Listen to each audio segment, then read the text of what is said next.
Good evening. Tonight we begin with an ABC News exclusive investigation and indictment of what the U.S. government does to some of the most vulnerable children in this country. We have spent a year investigating a horrible secret.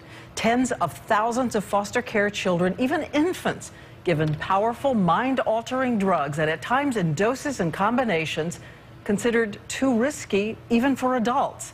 And remember this statistic: foster children are given these potent drugs at an alarming 13 times the rate of other children. Tomorrow, a government GAO report will paint a portrait of a grotesque failure to protect foster children. But over the past years, so many of them have come forward to us to tell us about their lives, young kids living sometimes as sleepwalkers, sometimes reeling out of control. These are the meds that I've been taking since I was 4. 1, 2, 3, 11, 12, 13. Lexapro. The last one is Abilify.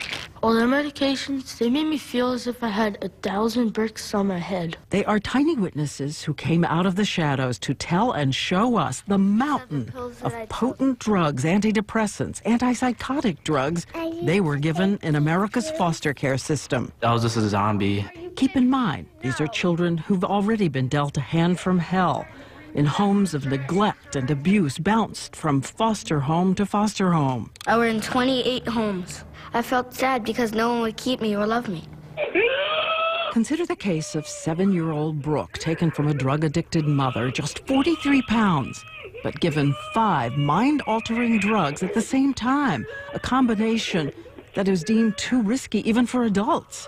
Brooke, you need to get down. Come here, Brooke. And foster parents who want to help soon learn that if they don't give medications, the child can be taken away. We were told to put our faith in the system, and that's what we did. No one said the medications could be causing the problem. They kept saying she needs more medications. But in Brooke's case, one doctor, a psychiatrist, recognized the problem. And Brooke went from this, being weaned off the strongest medications, to this. No adult should be receiving the drugs of that different variety, but certainly not at these ages. Delaware Senator Tom Carper is holding a congressional hearing tomorrow demanding changes in the foster care system in this country.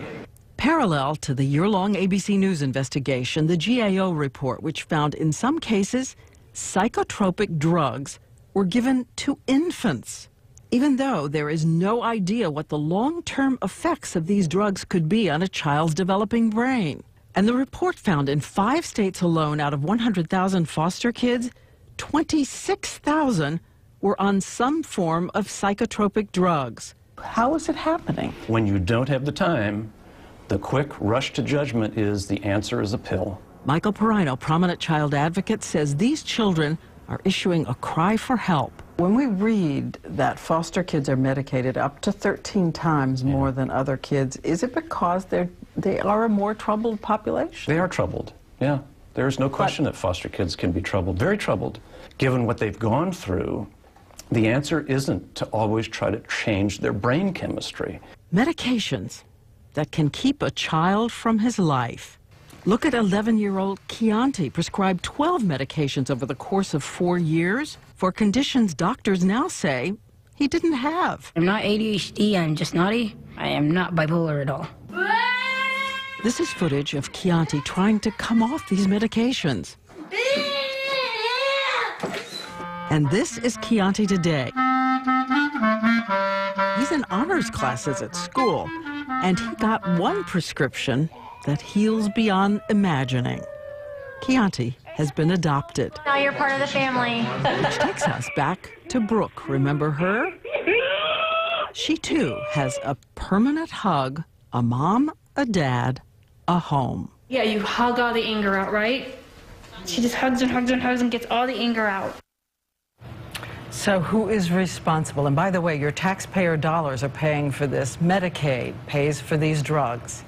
Well, tomorrow I will question the Federal Drug Administration, and Sharon Alfonsi goes out to track down doctors prescribing these medications.